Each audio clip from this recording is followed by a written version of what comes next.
Hey, what's up, beginner partner stunters? Do you have trouble holding up the stunt in the high position, controlling it down? Maybe you don't use your legs. So one of the key exercises that are used to build strength for partner stunt is the push press. So the exercise replicates the dip and drive that you use so often in partner stunt. Like a squat, you don't want your knees to fall in. You want to feel grounded to the floor, holding your core in tight. Get the form first, get that control, pausing at the bottom and at the top, progressively increasing the weight to 10 kilos above your flyer's body weight.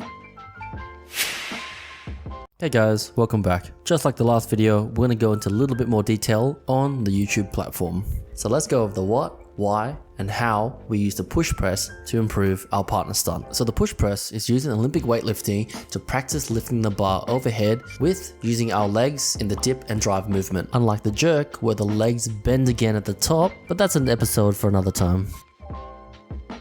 So just like the overhead hold in the previous video, you want to be grounded so you can produce more energy from the ground up. So it's a lot easier to press overhead when you're on a flat surface versus when you're on an unstable surface. So press your toes into the floor, grab the floor and make an arch in your foot. Let's build up that stability from the ground up using your entire kinetic chain starting from the floor. Next up the chain is your hips and core. So draw in your belly button, tuck your tailbone underneath. This is going to help transmit the force and keep your spine stable when you use your arms and your legs to move the weight around.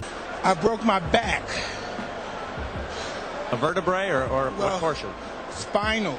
So there's two ways to perform this. One is the Olympic lifting way and the other is more stunt specific. The Olympic lifting way is to have the bar resting across your deltoids and in your hand. Then you dip, wind yourself up like a coil, building tension through your body and then drive up using your arms and legs. And then when you reach the top, you don't rebend your legs. If you do this, this is called a jerk and this is not what we're doing in this exercise. So the other way of doing it is more stunt specific. You're going to hold the weight, hold the dumbbell, hold the barbell like you would be holding a flyer, and you would dip a little bit more lower with more control, then drive up with a smooth and steady pace without dropping your chest forward or going onto your toes. The reason why we're doing it this way is to make the movement more predictable for the flyer. If you dip and drive really quickly, especially for inexperienced flyers, they're not going to be able to feel the dip and pull their body positions if you do it too quickly. This is something I struggled with when I was doing Olympic weightlifting. At the same time, I was starting to get into partner stunt. You can also use a staggered stance if you prefer, but once you have the general movement, pause at the top to develop that overhead static strength and hold it at the bottom to develop the coordination and strength for immediates and toss loader highs. Thank you so much. If you have any questions, please leave them in the comments down below. Otherwise, flip that like button and sub if you want to see some more partner stunt exercises.